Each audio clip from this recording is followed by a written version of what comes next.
Diba sabi nga, yung tubig daw ginagamit natin for drinking, for cooking, for taking a bath, brushing the teeth, and for washing clothes.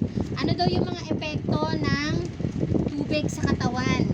Bina, it cleanses the body. It nourishes parts of the body and it helps in digesting the food taken in the body. Just imagine kung walang tubig, madadigest kaya yung kinain mo? Hindi rin. Meron ka na? So ngayon, Patapos? malapit na dito, sa ear na lang tayo. Dali, malulubat na ako.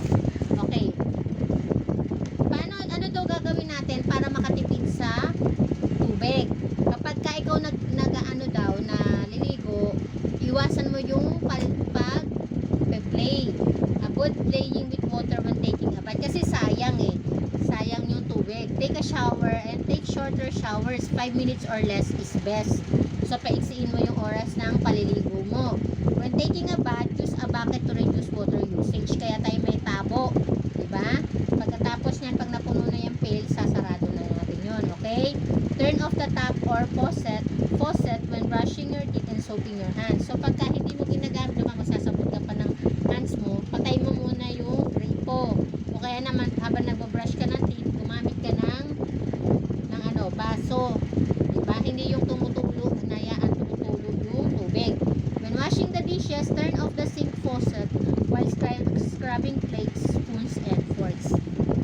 Kasi sinasabon mo pa lang yung mga pinggan. Pag naghuhugas ka ng pinggan, sarado mo din yung grupo. So, what's this?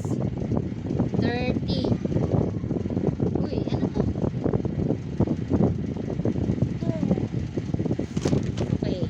So, ngayon, dito na tayo sa air. Hanggang air na lang tayo, tatapusin ba natin to? Hindi. Matapos na dito. Ayan, clean air. Sabi, ano ba daw ang gamit ng air? Teka lang.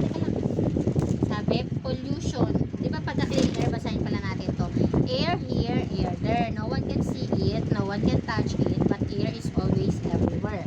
Plants need air, animals need air. We all need clean, fresh air to be able to breathe and live with love and care. So, kailangan natin ng hangin para tayo mabuhay. So, sabi, that clean air is important to have healthy surrounding. So, what is indoor air pollution? Ano daw yung indoor air pollution? Pollution inside homes is called indoor air pollution.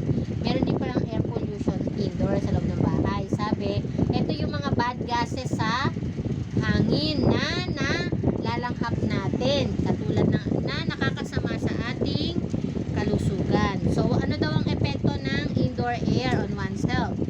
Kailangan nating huminga ng malinis na hangin para tayo mabuhay. Kapag madumi ang hangin, pag madumi ang hangin na ating nilalanghap, pwede tayong mag-develop ng health problems. Ano daw yung mga sources ng air pollution?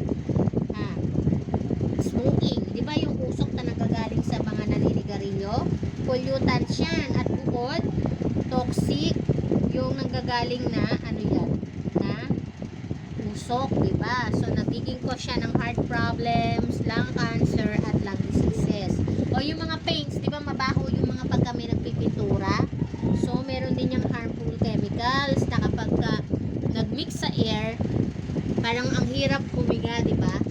Kasi mabaho. Yung mga cleaning products din, yung mga ginagamit nating palinis ng bahay, ng CR, may mga harmful gases din yan. Ano pa? Sa mga furniture.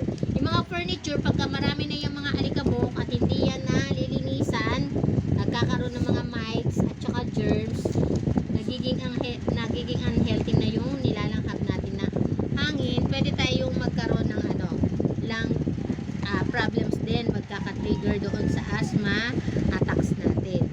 So, paano daw natin mapapanatili na malinis ang air natin sa kapaligiran?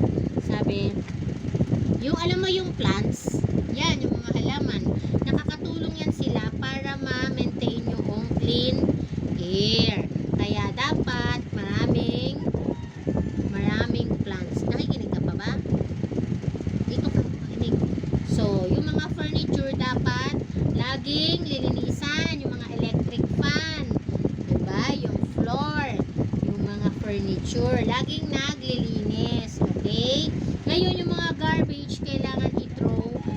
properly kasi baka yung mga kung ano-anong mga amoy na maano natin doon sa garbage. So, dapat nakasegregate yan. Tapos,